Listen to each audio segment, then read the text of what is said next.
fortemente que precisamos conjugar o cuidado com a saúde pública, combate ao coronavírus, como uma tarefa nacional essencial e, ao mesmo tempo, cuidar da sistemática atinente à geração de empregos, de oportunidades, à retomada econômica. Com este pensamento, reunir recursos de arrecadação própria, de fundos estaduais, também outras fontes como compensação ambiental, doações, fundos nacionais, e agregamos nisto, num plano que homenageia o genial economista Celso Furtado, que se vivo estivesse faria 100 anos, para que nós possamos com isto dizer quais são as nossas metas de agosto a dezembro, entre obras, compras públicas e contratação de serviços, 558 milhões de reais. Esse é o investimento que nós faremos nesse período, é um plano emergencial, visando estimular o setor privado a investir mais e, com isso, nós impulsionarmos uma saída da recessão econômica. Eu optei de fazer uma reforma em etapas, exatamente porque nós sabemos que é algo essencial para a vida de milhares de servidores públicos, das suas famílias. Então, nós aprovamos uma primeira etapa, logo após a reforma nacional, conseguimos demonstrar que se trata de uma adaptação de regras estaduais às regras nacionais. Fizemos mudanças de alíquota, por exemplo, e deixamos uma segunda etapa para este período pós-pandemia. Nós temos hoje uma comissão de negociação que está negociando essa segunda etapa, de modo que essas reformas muito profundas, que alteram a vida de muitas pessoas, devem, a meu ver, ser conduzidas assim, mediante diálogo e numa visão de etapas, para nós irmos alcançando objetivos passo a passo. Acho que isso vale para o nosso país, vale também para as gestões estaduais. O Maranhão acompanha muito a dinâmica das síndromes respiratórias agudas graves da região amazônica. Lembremos que nós estamos aqui na ponta do Nordeste e na ponta da Amazônia, exatamente no meio, na margem ocidental do Nordeste, na margem oriental da Amazônia. Isso faz com que fatores climáticos, sazonais, levem a que nós tenhamos um ciclo de síndromes respiratórias agudas graves um pouco antecipado em relação à média brasileira. De modo que nós começamos aqui no mês de março, e chegamos ao auge no mês de abril, maio. No dia 25 de maio, eu já comecei um processo muito lento, que ainda está em curso, de abertura de atividades privadas. E isso se mostrou acertado. Nós conseguimos manter taxas declinantes. Nós estamos há 63 dias com taxa de contaminação abaixo de 1, ou seja, tendência de queda, segundo rankings publicados pela PUC do Rio de Janeiro e pela Fundação Getúlio Vargas. Também há aquele pool jornalístico de âmbito nacional que corrobora isso com a queda da taxa de letalidade, de mortalidade em face do coronavírus. E mais recentemente ainda, o Centro de Liderança Pública, CLP, publicou um ranking no jornal Estado de São Paulo, mostrando o Maranhão também muito bem posicionado. Diria, então, que a minha compreensão é que o pior passou, mas a batalha ainda não encerrou. Nós temos hoje aproximadamente 8.000 casos ativos ainda, portanto, existentes. Temos um inquérito sorológico em curso para mostrar o tamanho da subnotificação. Muito provavelmente, a estas alturas, milhões de maranhenses tiveram o coronavírus, o que pode, inclusive, nos conduzir em algum momento à chamada imunidade coletiva, fazendo com que nós tenhamos esse cenário de progressiva abertura econômica. Eu te diria que hoje nós temos 90% das nossas atividades funcionando e 10% ainda aguardando, por exemplo, grandes eventos, Nós não liberamos eventos, sejam governamentais, sejam eventos privados, de grande porte, casas de festa, shows, etc. Nada disso. Mas 90% das atividades privadas estão funcionando, nós mantemos a taxa declinante, agora compreendemos que o coronavírus é como se fosse uma maratona e não uma corrida de 100 metros. Ou seja, nós ainda temos uma estrada a percorrer até que a ciência mundial consiga a vacina e aí finalmente nós possamos falar que vencemos a batalha. As escolas privadas estão parcialmente funcionando. Nós autorizamos que, de acordo com o entendimento das famílias com as escolas, houvesse essa abertura. No caso das redes municipais, este assunto está delegado aos prefeitos. No caso da rede estadual,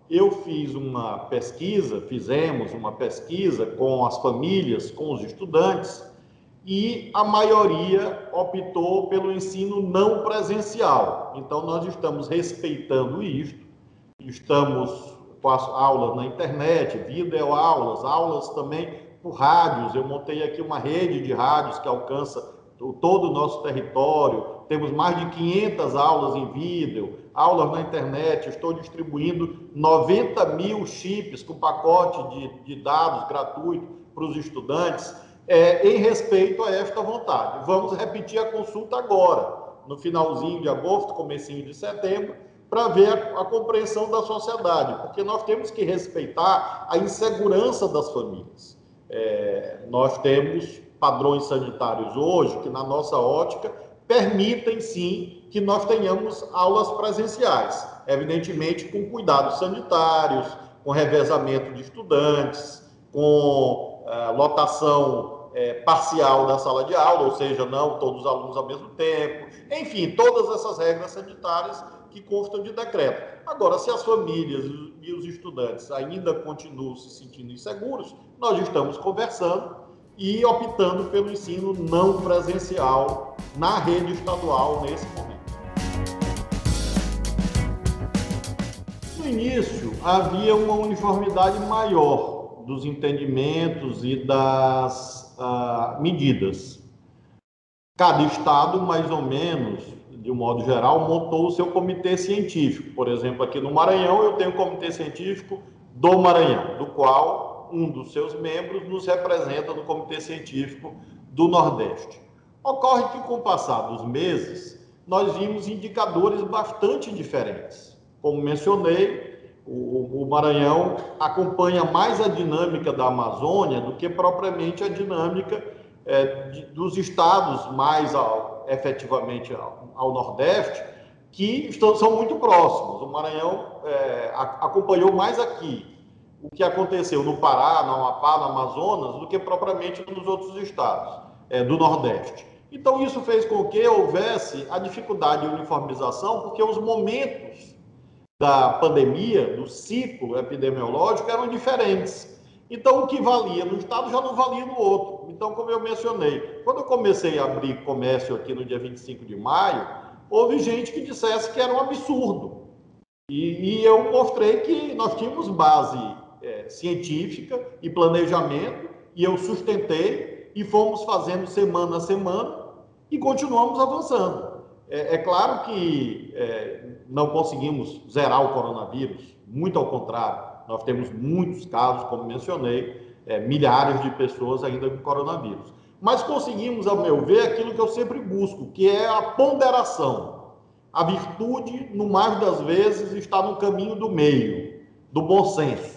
E foi isso que nós conseguimos fazer até aqui.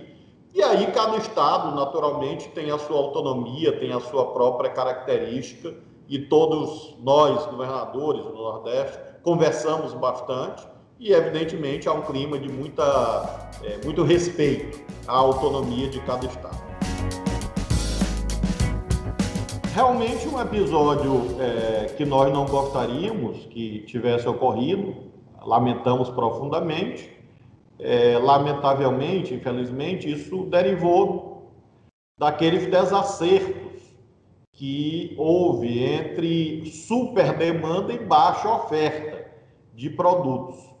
Vários estados tiveram esse problema, mesmo o estado de São Paulo, por exemplo, o próprio governo federal fez compras que não conseguiu receber. Havia uma corrida, eu mesmo tive que montar aqui uma operação de um avião saindo da China, passando pela Etiópia, para conseguir chegar em São Paulo, para conseguir respirador. Num momento dramático aqui no mês de abril, em que nós não conseguimos comprar respirador em canto nenhum, nem no Brasil, nem fora do Brasil. Então, o Consórcio Nordeste, sob liderança do governo da Bahia, fez essa tentativa, infelizmente se frustrou. Hoje há uma demanda na Justiça, há uma ação na Justiça do Consórcio Nordeste, que tramita na Justiça da Bahia, para que haja devolução desse dinheiro. É o que nos cabe.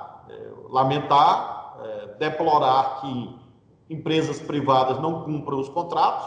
É como você um de nós, ir a um comércio, chega lá, olha uma televisão, gosta dela, você faz lá o pagamento, passa o cartão de crédito e o vendedor diz que vai lhe entregar amanhã.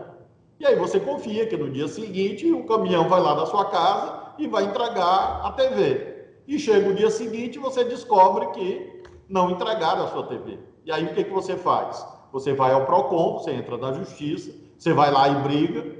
Lamentavelmente isso está acontecendo nesse instante.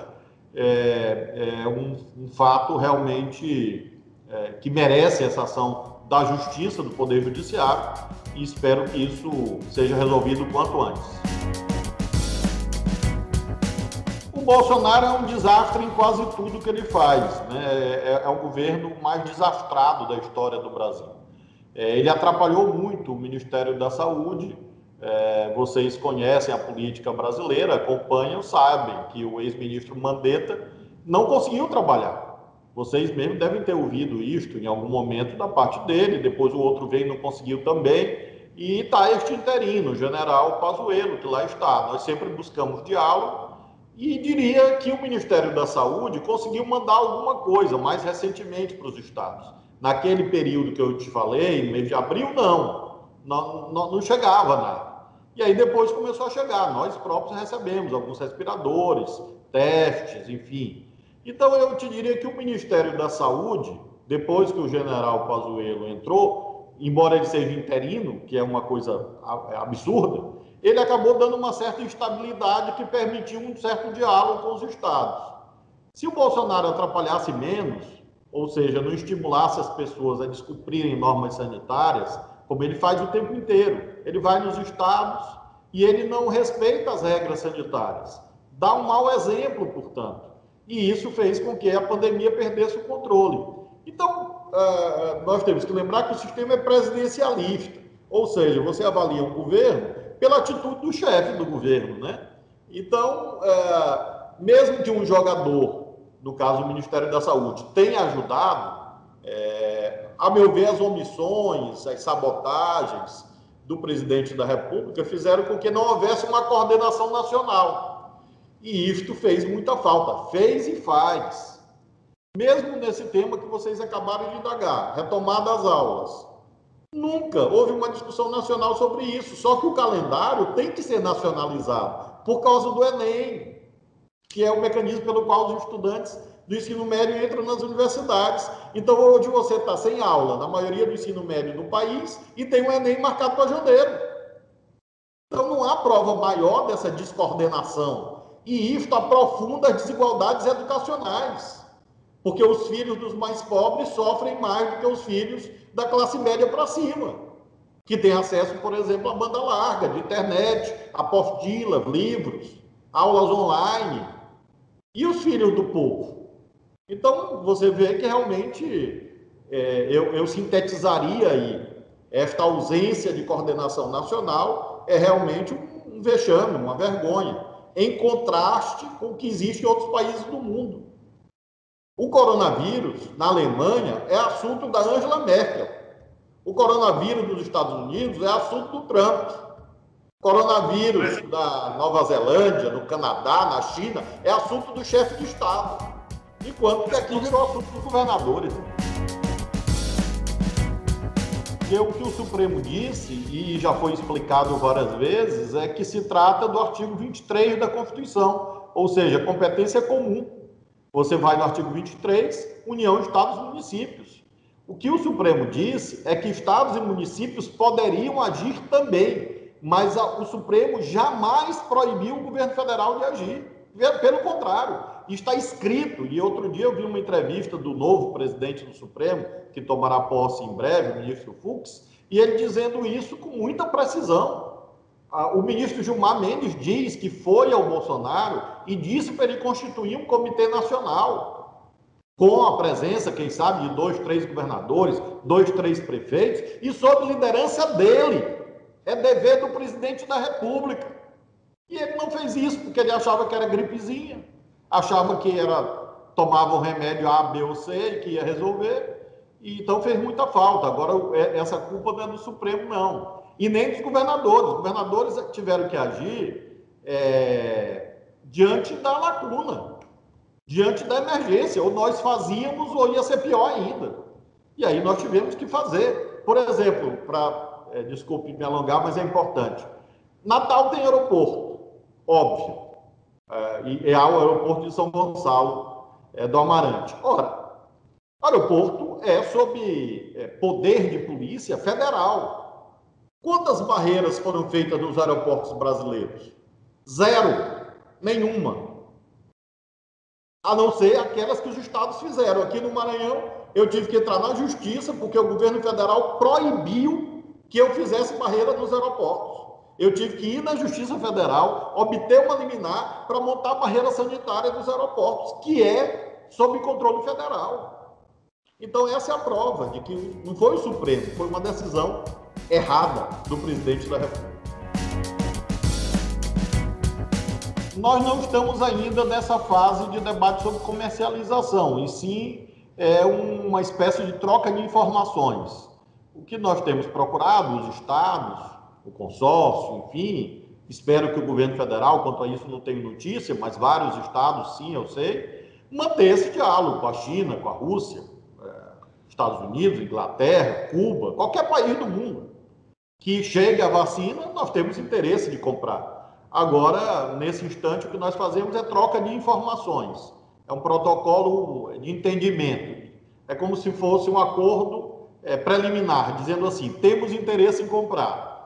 E vamos ver realmente a consolidação dos testes, até porque nós só podemos comprar se a Anvisa autorizar. Quer dizer, os estados não podem descumprir a autoridade da Anvisa, que é o órgão central da vigilância sanitária no Brasil, do governo federal. Então, nós só vamos passar para a etapa de compra quando a Anvisa der autorização para qualquer vacina, e aqui eu sigo o provérbio chinês. Não interessa a cor do gato, me interessa que ele bate o rato. Ou seja, não me interessa de onde vem a vacina, interessa que ela funcione. A pandemia agravou o que já vinha ruim. Nós tivemos já um crescimento praticamente zero no ano passado, antes da pandemia. Então, nós já estamos com dificuldade há vários anos, a bem da verdade. Então, o primeiro passo, a meu ver, é abandonar a tristeza.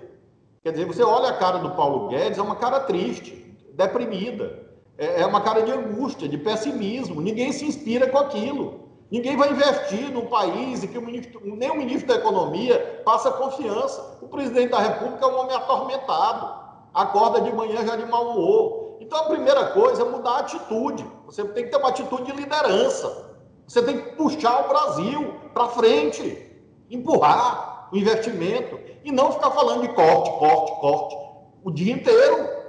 Porque o empresário só investe se ele tiver para quem vender. Se não tem demanda, ninguém investe apenas por diletantismo, porque acha bonito. Obviamente, um investidor precisa do retorno do capital investido. Então, quando você está nessa conjuntura, e isto é uma realidade econômica conhecida, sempre há uma alusão ao New Deal, liderado pelo Roosevelt, pós-crise de 29, nos Estados Unidos. Mas você podia citar como o Japão enfrentou a crise de 2008, você pode citar agora o que a Alemanha está fazendo, a União Europeia de modo geral, Estados Unidos, Argentina, todo mundo está tentando reunir o dinheiro existente e colocar na economia. É o nosso plano aqui, Celso Furtado, 558 milhões para gerar negócios. O governo federal tem muitos instrumentos. Então, a primeira coisa é mudar a atitude psicológica, largar essa tristeza, esse mau humor, essa depressão e essa confusão desse pessoal, esse ódio, essa brigalhada. A segunda questão é você ter inteligência gerencial de reunir os recursos existentes. Dou um exemplo. O Fundo Constitucional do Nordeste tem mais de 10 bilhões lá. 10 bi. Então, se você pega e transforma isso em obra rodoviária, eu tenho certeza que o Rio Grande do Norte precisa, ou de porto, enfim, de infraestrutura, você está girando a economia. Então, o dinheiro está lá. A Eletrobras tem dinheiro em conta. O Banco Central tem dinheiro, o Tesouro Nacional tem dinheiro, o BNDES, o FAT, o FGTS, Fundo Constitucional do Centro-Oeste, do Norte. Então, você precisa reunir algo na casa de centenas de bilhão. Não pode ser uma coisa pequenininha. Lembra que o PAC 1 implicou investimentos de 500 bilhões, uma conjuntura econômica melhor. Agora, reúne 300, 400 bilhões e vamos fazer Minha Casa Minha Vida. Fazer habitação para o povo, gerar emprego para o povo, sustentar as micro e pequenas empresas. Então, eu tenho desdobrado a visão, a minha concepção, em torno disso. Mudar a atitude para gerar confiança. Segundo lugar, mobilizar os recursos existentes. Terceiro lugar, saber onde bota o dinheiro. Onde bota o dinheiro? Em primeiro lugar, obra pública. Em segundo lugar, apoiar micro e pequenos empresários. Natal é uma cidade turística importante. O turismo está no chão. No chão. E se o hotel vai para o chão, o taxista vai junto. Quem vende o alimento do hotel também vai junto. Então você precisa sustentar, não apenas com crédito. Se for necessário, sustentar pagando a folha da empresa. É o que os outros países estão fazendo. Não para sempre, claro, mas para evitar que feche. Porque uma empresa que fecha, depois não abre. Outro dia eu li uma estimativa de que metade dos restaurantes e bares do país vão fechar. Nos grandes centros, nas cidades turísticas, cinemas. Pensa, milhões de desempregados. Então, obra, você apoiar micro e pequenas empresas que geram muito emprego. Em terceiro lugar, uma política industrial, escolher alguns setores econômicos que possam impulsionar o país. Petróleo e gás, complexo industrial da saúde. Nós vamos comprar respirador na China. Será que no Brasil não se faz respirador, não? Não se faz máscara? Não se faz luva? Então pega dinheiro e investe, porque senão a gente vai ficar financiando emprego em outros países. Política industrial. É possível fazer isso aí sem quebrar o país, não é nada desse tipo, nada. Ficam com essa mitificação de teto. É porque não sabem governar. Não sabem. Esta é a realidade. E aí ficam se atrapalhando e o tempo está passando. Daqui a pouco não tem mais tempo. A questão do teto de gastos é porque, se você olhar a experiência constitucional do mundo, do planeta, e eu sou professor de Direito Constitucional da nossa universidade, claro que de licença, te afirmo que não há nenhum país do planeta que tenha teto de gasto na Constituição, só o Brasil. Então, toda vez que muda o ciclo econômico, tem que mudar a Constituição. Está errado. Em segundo lugar, o teto tem que ser inteligente. Você tem que fixar um teto que seja de alguns anos, e não ano a ano. Você fixa um teto, por exemplo, de 2, 3 anos, para você poder, num ano, compensar o outro ano. Eu questiono a indexação e inflação.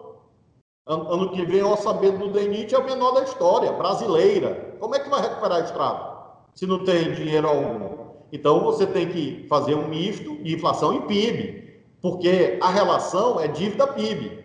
Então, você tem que olhar a dívida, tem que olhar o PIB, porque existem duas formas de estabilizar a relação. Ou você contém a dívida, ou você aumenta o PIB. É uma relação percentual. Então, se você olha só para a dívida, você não está cuidando de modo inteligente. Então, você tem que, claro, olhar da dívida, para a dívida, ter responsabilidade fiscal, mas também impulsionar o PIB, porque é o que todo mundo está fazendo desde 2008. e está fazendo nessa crise agora. Então, o teto pode ser equacionado com alguma pequena mudança sem precisar revogar o teto. Eu sou contra revogar o teto. Eu acho que o teto deve ser mantido, mas deve ser adequado a uma tragédia que aconteceu.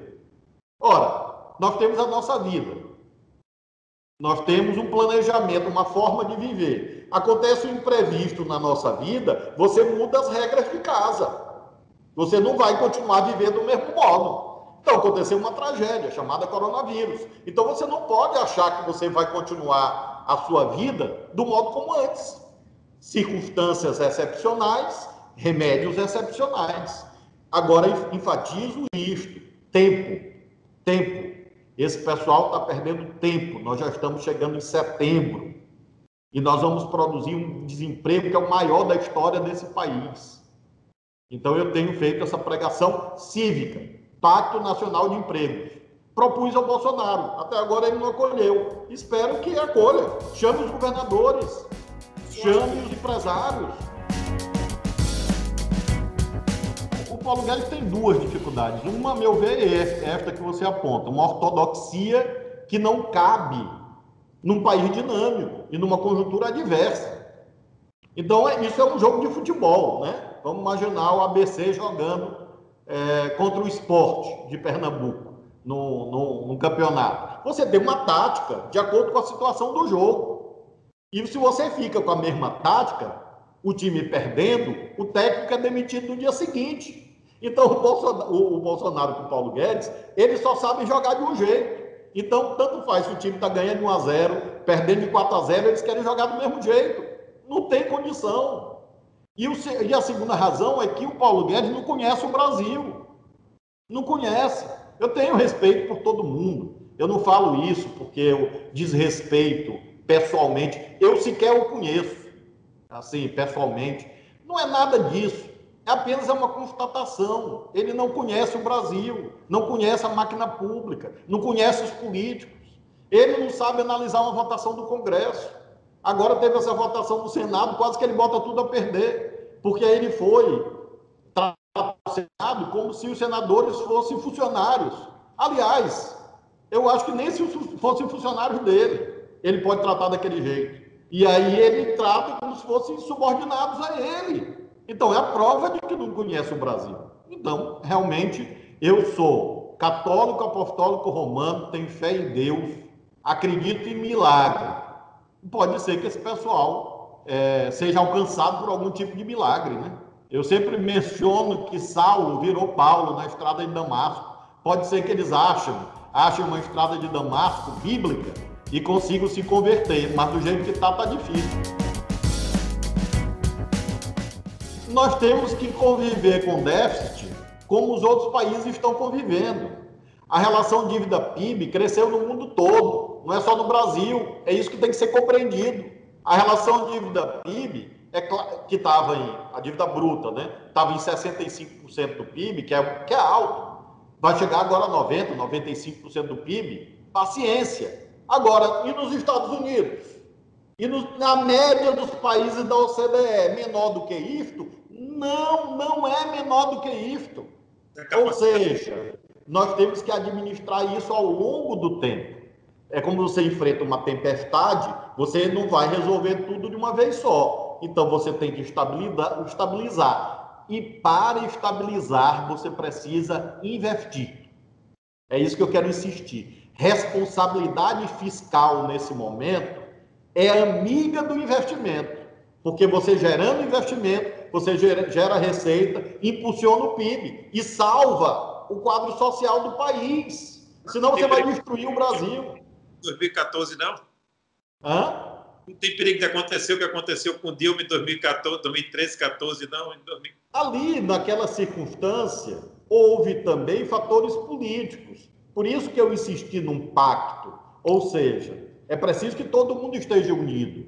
Exatamente para evitar a divisão política que aconteceu, como você menciona, em 2013, 2014, e a Dilma não teve condições de recuperar a dificuldade econômica que, de fato, existiu, porque houve aí fatores políticos também. Por isso que eu propus ao Bolsonaro um pacto. Eu fiz um documento a ele, formal, nunca respondeu. Dizendo o quê? Junte os 27 governadores, junte o presidente da República, o presidente da Câmara, o presidente do Senado, o presidente da CNI, da CUT. Vamos aqui discutir o que cada um pode fazer. Eu teria dito, olha, presidente, eu consigo reunir 500 milhões. Eu consegui, está provado. Eu posso mandar para vocês em seguida. Eu tenho e vou usar. Se eu tenho, o governo federal tem alguma coisa também. Então, é como se fosse uma vaquinha. Cada um entra com um pedaço. Não pode deixar a economia do país quebrar de vez. Eu propus foi a ele. Eu não respeito o Bolsonaro como pessoa, porque eu acho realmente que ele é uma pessoa muito atrapalhada e como ele pensa não é do jeito que eu penso. Mas, como governador, eu respeito o presidente da República. Já estive em várias reuniões com ele. Várias. E sempre num clima respeitoso, elegante, protocolar, chamando de Vossa Excelência. Tratando, portanto, a presidência da República como uma instituição que independe do indivíduo que lá está. Isso, a meu ver, é básico. A relação federativa, administrativa tem que ser mantida, apesar da divergência política profunda que eu tenho com ele. E eu acho que era papel dele coordenar isso.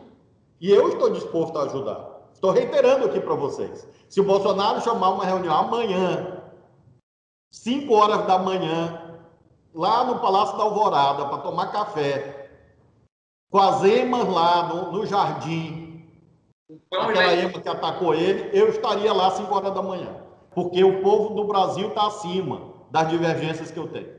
Na verdade, foi até uma oportunidade que ele teve, né, governador? Porque ele poderia ter aí, foi até uma oportunidade, né, que ele teve, então, porque... Você sabe o que ele fez? Ele ironizou, debochou. Além de não responder formalmente, em uma entrevista, ele fez foi debochar, dizendo que eu tinha fechado tudo, toda a economia do Maranhão, e que agora eu estava pedindo socorro. Isso não é uma atitude séria. Eu sou uma pessoa séria. Eu sou sério, eu sou servidor público há 31 anos. Eu fui juiz federal, fui deputado federal, sou governador do meu estado e eleito 2 vezes em primeiro turno. Então eu tenho seriedade. Então eu trato as coisas seriamente. Eu sou incisivo, eu sou transparente, direto no que eu penso. Agora, pronto para dialogar. Aprendi isso na Câmara. Não tem escola maior. 513 deputados. Então você tem que dialogar. Para conseguir passar um projeto de lei, você tem que dialogar com diferente, com quem pensa diferente de você. É uma grande escola política. Infelizmente, o Bolsonaro ficou lá mais tempo do que eu e não aprendeu. Ele só quer conversar com os que pensam igual a ele. Aí não dá certo. Você não pode presidir um país pensando só no seu grupinho, na sua família, nos seus filhos. Pensando no Queiroz, não dá certo. Você tem que pensar com todo mundo, chamar todo mundo, unir o país. É assim que se faz. E não brigando toda hora. Vamos primeiro fazer o gesto correto sobre o crescimento da popularidade dele. O crescimento da popularidade dele foi assim, ó. Se eu tivesse com a popularidade que o Bolsonaro tem, eu estava triste. Então, porque é um patamar ainda muito baixo. Agora, é claro que ele melhorou um pouco, porque o Queiroz foi preso, ele se aquietou um pouco. Isso já ajuda, os filhos sumiram, isso também ajuda. Tem o efeito do auxílio emergencial, então ele melhorou um pouco. Agora, o que eu acho que ele deveria fazer, se me fosse permitido opinar, que não, claro que ele é de outra posição política, seria, em vez de fazer campanha eleitoral, fazer uma agenda administrativa em Brasília, agenda de trabalho. É um governo sem agenda. Eu poderia fazer com qualquer um, e convido vocês a também fazerem. Vamos falar de 5 ações do governo Bolsonaro. 5. Você não acha? Não tem 5. 10. Não tem. Ministro da Educação, ele ficou 1 ano e meio sem ministro da Educação. É um recorde, porque não tinha ministro. Era só confusão, não tinha política educacional. Qual é a política educacional do país? Não existe. Qual a política para gerar emprego? Não existe. Qual a grande obra que ele começou? Não é a obra dos outros, a obra que ele começou. Não existe. Então, eu acho que ele tinha que aproveitar esse momento, atender ao chamado de um acordo, de uma união nacional em torno da bandeira do emprego, do desenvolvimento, e fazer uma agenda de trabalho. E ele está fazendo uma agenda eleitoral. Está errado. Não é hora disso. Eu acho até um desrespeito. Na hora que você tem essa quantidade de pessoas mortas e ele atrás de voto. Isso é feio.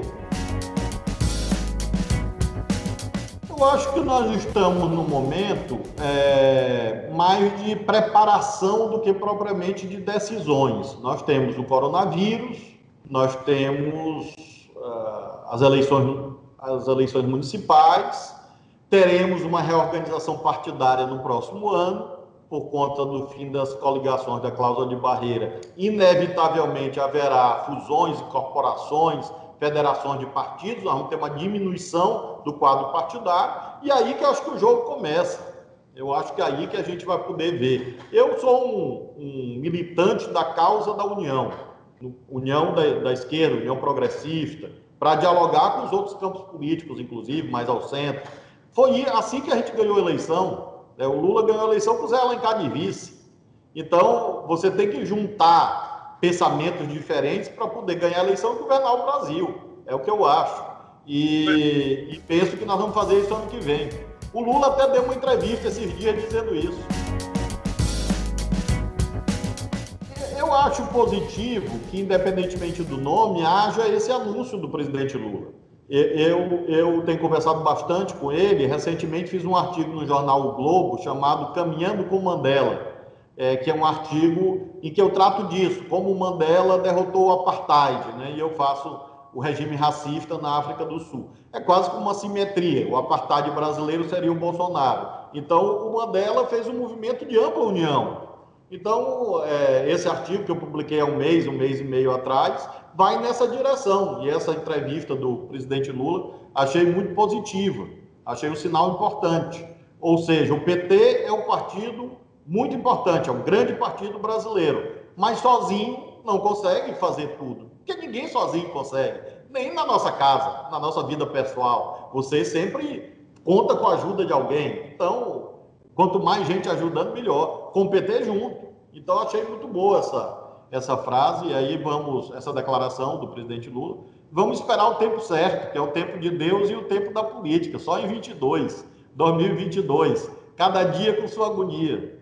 O senhor é uma possibilidade, a candidatura do senhor é uma possibilidade. Eu vou somar ao demônio. O senhor tem vontade de ser presidente da República do Brasil?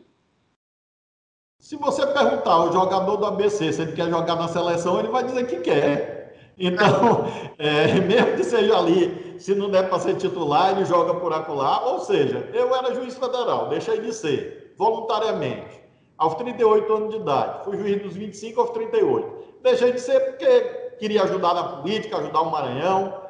Estou governando o meu estado, graças a Deus, com sucesso possível nessa conjuntura difícil.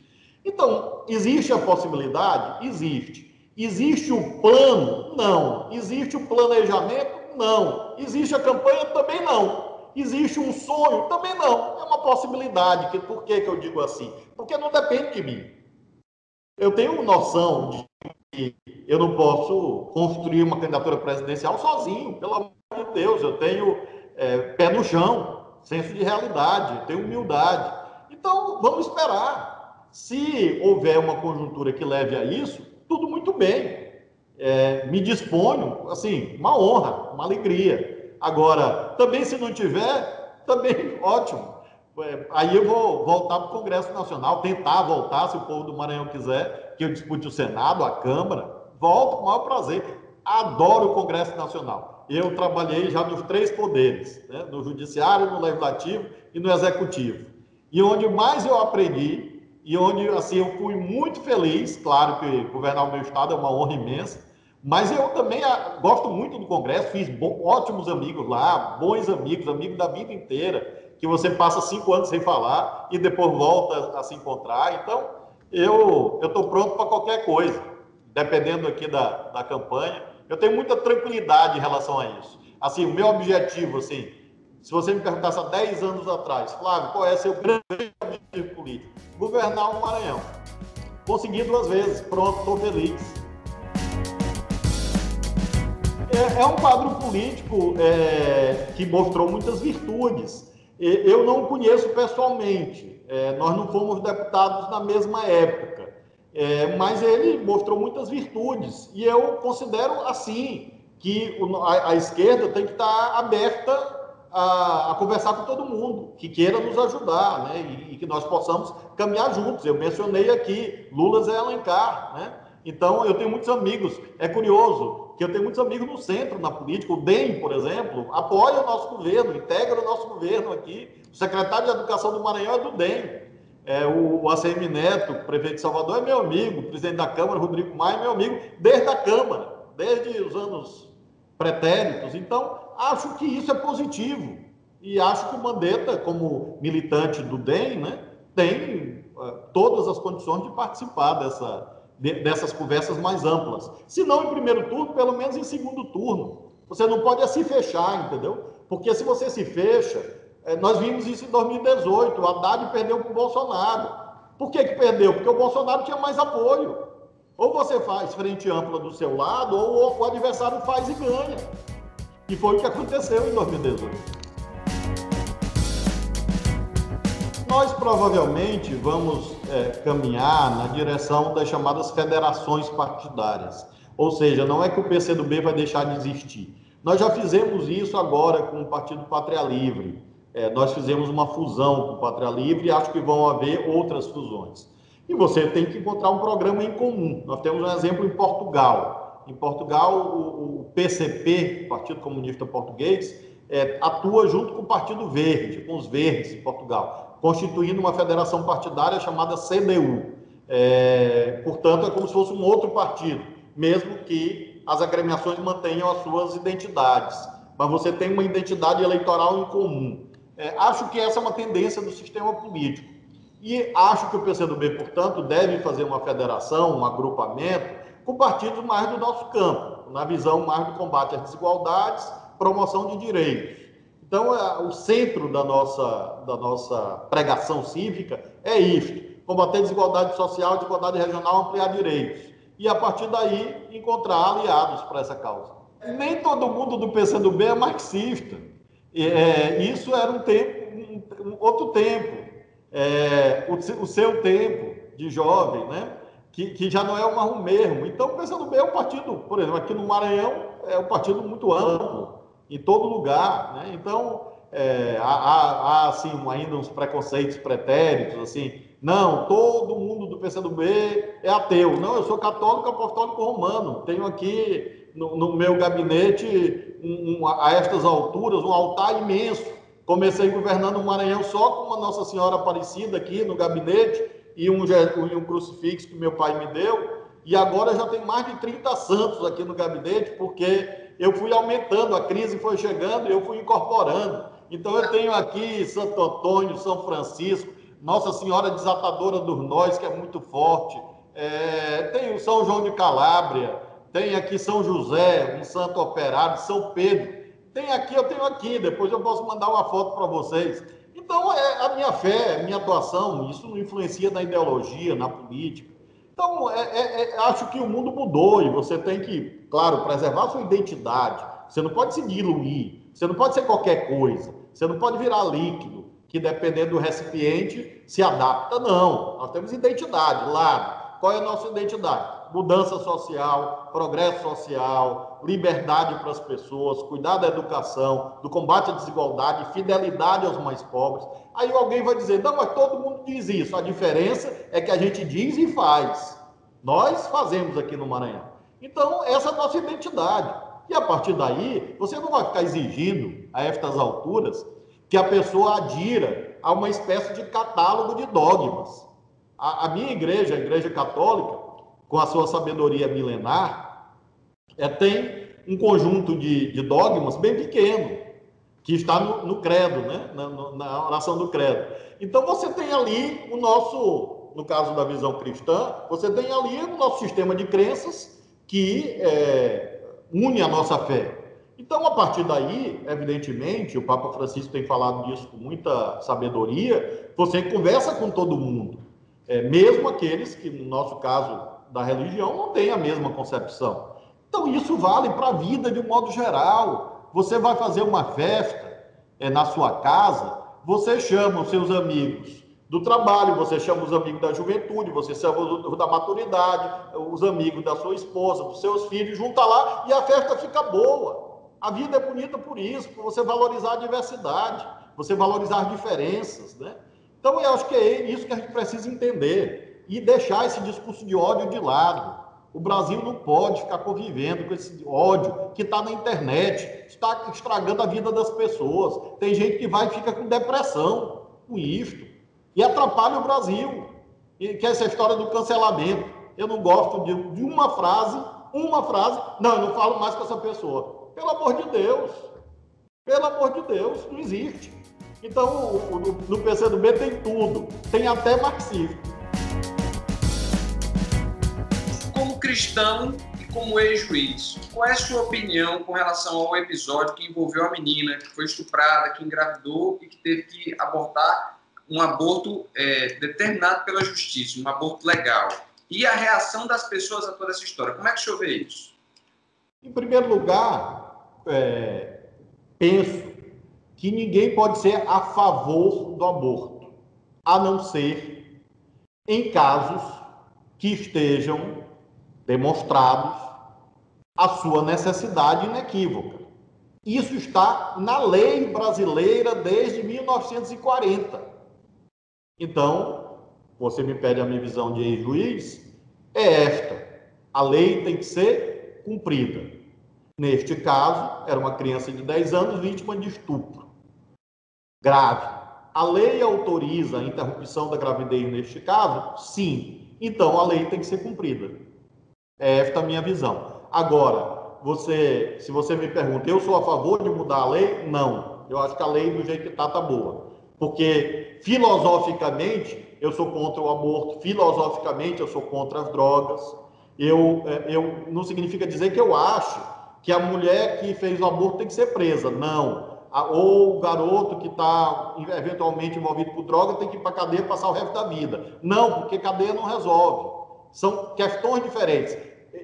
Eticamente, filosoficamente, eu reprovo. Agora, criminalizar, meter na cadeia não é a solução. Neste caso concreto, nesse terrível caso concreto, a lei foi cumprida. Só não foi cumprida por quem indevidamente divulgou a imagem, o nome de uma criança de 10 anos, fazendo com que ela tenha que mudar de nome. A consequência foi essa. Então, realmente, acabou se gerando a chamada revitimização. Quer dizer, ela se tornou vítima de novo. E isso realmente é ilegal, porque a lei estava do lado dela, e friso, desde 1940. Não é uma lei nova. Então, eu acho que a lei tem que ser cumprida, e a visão é essa. Apenas agradecer a vocês pela fraternidade, pelo espaço, pela possibilidade de conversar com toda a população do Rio Grande do Norte, estado pelo qual eu tenho grande estima, grande admiração, muitos amigos de vários lados da política do Rio Grande do Norte. Convivi com muitos amigos na Justiça Federal do Rio Grande do Norte, amigos muito queridos meus na Justiça Federal do Rio Grande do Norte. Então, é um estado pelo qual eu tenho admiração, pela sua beleza, pela sua importância econômica. Então, eu estou muito feliz de poder conversar com vocês e deixar sublinhada essa minha admiração e gratidão. E somos irmãos da causa do Nordeste, da causa do Brasil.